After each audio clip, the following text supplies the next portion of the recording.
நான் மரத்தை கட்டி பிடிக்கும் போது சிரிச்சா, எல்லா வெளிநாட்டுக்காரனும் கட்டி பிடிச்ச போது ஏன் ரசிச்சேன். டேய் டேய் அதாவது சொல்லிட போறேன்.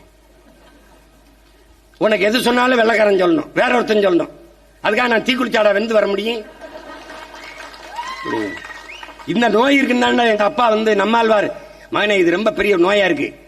அந்த ஆரவையில் பெர்னாட்டி கிளார்க் சொன்னார், அவர் சொன்னார், மாசானுகோ புக்காக்கோ சொன்னார், மக்காக்கோ சொன்னார். ஓ அப்படி இருக்குமோ அப்படின்னு இல்ல.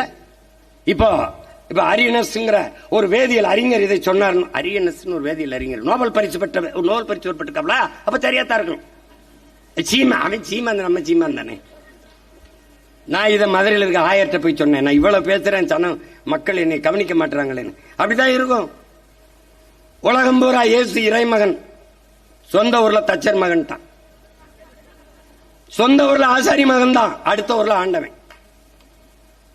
அந்த மாதிரி நான் என்ன கத்துறாலும் இவனுக்கு புரியல. ஏன்னா உள்ளூர் மாடு வேலை போகாதுல.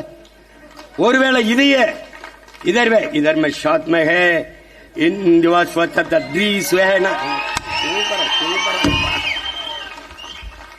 the tree was in the wonderful the human nature பேசுறேன். என்னமா பேசுறேன்? ஐயோ சீமான் வெரி இன்டெலிஜென்ட்பா.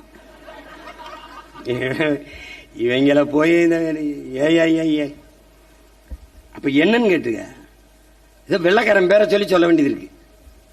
இப்ப கூட நம்ம சொல்றது இல்ல, மதங்களை விடு மரங்களை நடு சீமான் அப்படின்னு போடாம சில்வஸ்டர் ஸ்டாலின் அப்படின்னு போடு.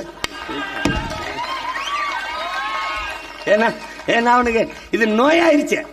எதோ ஒண்ணு சஸ்தவிஸ்கி சொன்னது போல எங்க அப்பா, நாங்க அமைதிப்படையில் இப்படித்தான் ஏதாவது கப்சா போட்டு தம்பி ஏதாவது வெளிநாட்டுக்காரன் பேர சொல்றான், எதுக்கு பண்ண அப்பதான் அவன் கேட்பான். ஏன்னா வெள்ளையா இருக்கேன் போய் சொல்ல மாட்டான். பாவிகளா இவங்கள எதை கொண்டு வச்சு சரி பண்றது? அப்பது மரம்ங்கிறத பசிக்குதா பாரு.